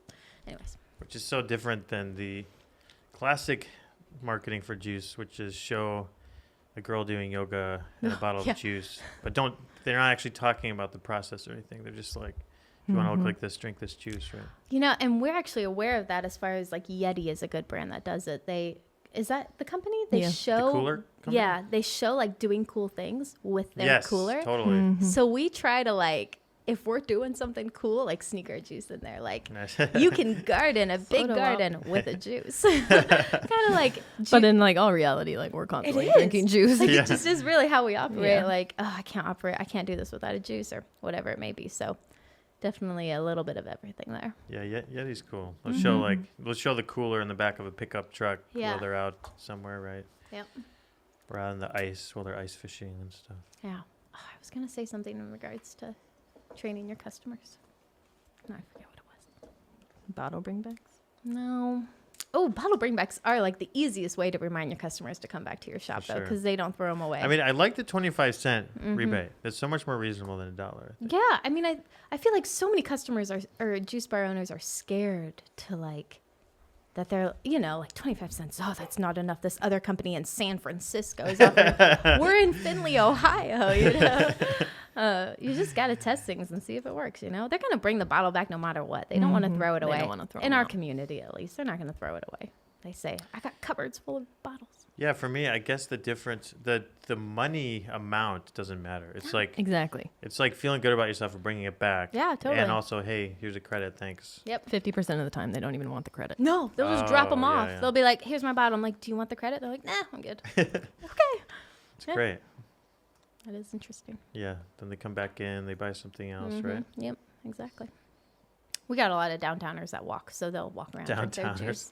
Wait, I mean, we're still downtown. We're country, but it's a downtown. Folk. Okay, you visit, you'll see. It's like, okay, this is downtown, and then this is country. I will visit. I'll come once it's warm out. I'll come up. Is Okay. it really only a 5-hour drive? Like, yeah, I think. It's From Detroit, it was like 4.5 hours. So from our home, it would be 5.5. Yeah, it's not bad. Yeah. Think there's anywhere I can charge my car there? Fair question. Fair question. Wait, we actually did see a Tesla the other day, didn't we? We saw the first ever Tesla in Findlay. Findlay's so weird because the average income is very high, but it's such a rural community. That is really interesting. Is it because of those big companies there and everything? Yeah, and they've been slowly pouring money into the downtown area. And it's transitioning to like Buffalo, New York. I feel like the vibe will be Buffalo here? Yeah, like the cool downtown area. Yeah. But we don't have the big cool buildings though. The architecture. Oh, you don't have the historic architecture. Not like here. I mean, we do, but it's not like crazy. We do have a. Go ahead. Sorry. Buffalo at one time was like a really happening place. I think we were the first city to be on an electrical grid. They did like a big thing where they dropped this big ring into water, which powered the city, and it was like a big deal. we had the ships come in. We had the big steel factories here and stuff. Like, it was like a happening place. Yeah. But It's pretty cool little town. Yeah, we've had a lot of fun. Mm-hmm. This coffee shop was really cool. Publix, yeah, Mm-hmm. it's a good place. You need to sell juice though. I know. That's what we were saying. If We only walked they in had and looked in the juice. fridge. Yeah. Just a little juicer on their countertop, little ding-a-ling. Mm-hmm. It's hard to get cafes excited about it if they're not. If the owner's not into juice, he Yeah. doesn't care. Yeah. You know, he's like, That is Juice. hard. Man, you would think they would be all over it. They don't. I know. Yeah, it's a different business. They don't get it unless you're in it, like We we are. are. We aren't serving coffee yet. We're like, Mhm. I mean, it would probably be good, but we're just not. We're not quite there yet. You know. Also, though, if the coffee shop doesn't handle raw produce, it is a big step for them True. to start handling produce. So they need to buy produce and store it in refrigerators and all that stuff. Yeah. But this place, Publix, handles produce already because they do. They do food. Yeah, they do food. So, and Wait. they're attached to the hotel. They have a giant kitchen there. So. Yeah. That hotel's cool, by the way. We walked. Damn it, through Yeah, we Publix. do. Sounds like you guys need to talk business. With them. Yeah, if only we had any salespeople. Oh Yeah. wait, we do. Oh We- wait. Yeah, you know what? I'm gonna put somebody on that. We one thing in regards to produce is we plan our big New Year's cleanse we did, which involved many customers picking up a 1-day cleanse a week for 4 weeks. So we had big cleanse pickup days, and we planned that pickup day to be the day after we get our big produce delivery. So we didn't actually have to store all the produce. It came in and we juiced it right away. I was like just in time delivery. Mhm. Yeah. Yep. We got our produce on Tuesday. We juiced on Juiced it. Tuesday, and they picked up Wednesday. So So there's another example of planning ahead of time so you make it easy for you guys. Yep. Simplify, Absolutely. simplify, simplify. or else you're just too intimidated to offer it, or you do offer it and it fails terribly because you just couldn't. How does someone put in an order with you guys? Do they do it online or? We have a couple options. You can buy online. Right now we have it as if you buy a cleanse online, our pickup is always on Tuesday, so they can buy anytime during the week and they pick it up on Tuesday. We do that because our Tuesdays are late day. We're open all day. All the other days we're only open till 2. So we have actually pretty limited hours. We're not open like a ton of hours by any means. We're closed on Sunday. We're actually closed on Monday too. So We it's don't like, work do that we ever work? We do a lot. We're not workaholics. I behind love that line. We really are not. We're efficient-aholics. How Yeah. can we make this efficient for us and still provide awesomeness to the community? So, anyways, yeah, we plan it so that it works for us and it works for the consumer. Cool. Yep. Is that what they call a lifestyle business? I don't I know that's a term. I just don't really know what it means. know. Yeah, We like to have lives. we do. Yeah. So close to 2. Is there a reason why you picked 2 specifically? Just because when lunch is over? It or- was Yeah. 3. Well, it was. It was 3, and then nobody really think- came in. Yeah. I think now we could be open later and it would be successful. We're just growing and reaching more people, I think the local coffee shops closed at like 1. Mm-hmm. We're Interesting. We're yeah. not hus and bus. Like people go to work, they go home. We've got people go out at night, but it's like not a community where people are working till 11 p.m. Everyone gets off work at 5 and then they It's go not home to their families. Residential yet. It's all workers. Yep. Mm. There's not Once a it lot gets of- residential, I'm sure it would be worth it to hire somebody to stay open. Yes. But We for d- now, it's lunch crew, breakfast, lunch, Done. People go home. We clear don't out. have people that live downtown really, but I thought you said you have downtowners. we do. The workers. They're the workers. Oh, okay. The people that work downtown. The salary men. Yes. So we'll see. There's actually a lot of apartment complexes going up downtown, which we're really excited about. interesting, It'll yeah. Mm-hmm. definitely change, which is where we would also love to open, the whole grocery store style. If we got 3,000 people living downtown, Yeah. they all need Maybe you groceries. could just start by offering a few things. Like you said, healthy Yeah. kombucha and just slowly keep adding Yep. till it becomes like a little market. Yeah, absolutely. We'll see. As we go more residential, like Lauren said, Mm-hmm. I'm sure we'll adjust our hours. The consumer packaged goods, those are really easy to sell because the shelf life is usually pretty long on them. And Yeah. you don't have to plan them out like juice. Right. Mhm. Absolutely. So Robin brought up a good point. Well, we took a little break here. The e-took you're talking about, the cart. Before we're talking about that, you said there's some issues with making juice somewhere and then selling it somewhere else. Yep.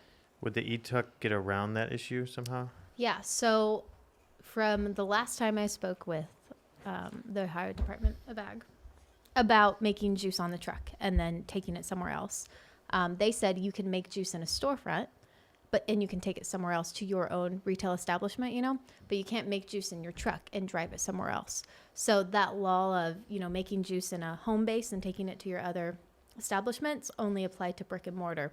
It didn't apply to, I can make it in a truck, in this location and take it to another location. So the e-tuck is, or any kind of, taking juice on a mobile unit that you made in your storefront, we've been told is totally allowed. Because you're making the juice. Because you're still selling direct to consumer. You're not selling through a different establishment. Yep, exactly. And that's one of our biggest things that we're trying to figure out is what other avenues can we have besides our own storefront? And one of those is a mobile unit that we can take to all these places where people are already in the mindset of spending money. So farmers markets and whatnot, as we've already had so much success with those in the past. So another way is you can open kiosks in, other areas. And we're working with one of the big companies in our town on opening a kiosk in their food court. So what's a kiosk exactly? I don't know. I call it a Point of kiosk, sale. but yeah, an area that is licensed under your name, I guess. So the big thing is we can't retail juice to anyone. It has to be sold under a facility that's licensed under our name. So an e-tuck or a food truck would be licensed under JK Juices. A kiosk or a area where we sell juice, aside from the actual storefront that is licensed under JK Juices. Looking at those kind of shared spaces to retail that don't have leases and crazy, rent amounts, but it's still an avenue to sell hundreds of juices. So Yeah, I think that makes a lot of sense. yeah, that's kind of where we are. As far as not opening more storefronts, but opening more avenues that get us into more like purposeful money spending areas where people are already looking to spend money. Coming into the storefront takes so much mental power. Right. Like you have to, have a good location so people are just naturally walking by, or you have to convince them to come into your space. It's just hard. Or you can put them where they're already looking for a product and boom, sales made. And then hopefully they have a great first date with your juice and they go looking for more. So you don't think you'll fire up the juice truck? We're actually trying to sell the juice truck. We got a couple serious people, but if it sells, if we still have it come summer, we're going to take it to the farmers markets and whatnot. If we don't have it, we hope to have an e-tuck by then. If we don't have the e-tuck by then, we're just going to take a cooler full of juice to the farmers markets and whatnot. So we'll see where we are. Cool. Well, hopefully someone doesn't buy the truck and then park outside your juice bar. Yeah, right. I know. Obviously that's always the thought is like, what if it's somebody local that wants to make juice? But that'd be so funny. They're like, we were inspired by you. Yeah. They're like right outside your store. Right. I know. Bring it on. That would be quite. You'd be like, thank you, but we hate you. Yeah. Right. I would be so curious to see if that actually happened. Like, how would that go down? That'd just be weird. I don't know. But Because everyone in our town knows everyone. They would be like, why did you buy the JK juice truck and now you're opening it your own? Yeah. I don't think that would happen. It'd be really funny if it did, though. You could It make a would. lot It of would. funny videos about it. Oh, yeah. It'd be like, guys, they're outside our shop again. visit it and be like, how's our juice truck treating you? What if it broke? Oh, that would be not good. Okay, sorry. I'm just going through all the All the different- possible yeah. outcomes. Oh, my God. Oh, man. So, Yeah. If people have questions or want to get a hold of you, how can they contact you? Any avenue. I mean, the website's good. Our personal social medias are great. We're active on those a lot. And what are they? Jordan Rosendale, just at Jordan Rosendale, at Lauren Mattice, and at JK Juices. Okay. And any kind of final thoughts you'd like to tell any aspiring juice bar owners? Yeah, absolutely. Don't be scared off by big numbers. You can take it as slow and as easy as you want to take it. And don't settle. If your goal is to rent something super cheap, keep looking until that thing comes along and stop looking at everyone else's juiceries and trying to keep up. You got your own game in your own time and you'll do what you can do. It'll all happen in good timing. I love that. Yeah. Take action. Too much. Yeah. Take action. Oh, yeah. So Take many people. action. I want to do this. I want to do this. We'll do Action. something today that gets you to that point. It just little steps over 6 years got us right here. Not just like one day, blah, blah. I dreamed of owning an X1, a Good Nature X1 when I was getting started. I'm like, if only I could have a Good Nature X1. And now we're here at Good Nature. Like, it's just kind of crazy, It you know? is. Never did I think I would even own one, let alone kind of communicate with you guys, It's just little actions and purposefulness, and you'll get there. Keep trying. Keep trying. Keep going. Keep It's going. cool. I've had a lot of fun getting to know you girls and Yeah. following the journey, and I'm sure a lot of people have too. So let's keep it going. Yeah. We hope sharing it brings some kind of, information and goodness to people's lives. So Cool. thanks a for lot. having us. Peace out. Peace, Peace out, juice Bye-bye. lovers. Peace out. Juice lovers. All right.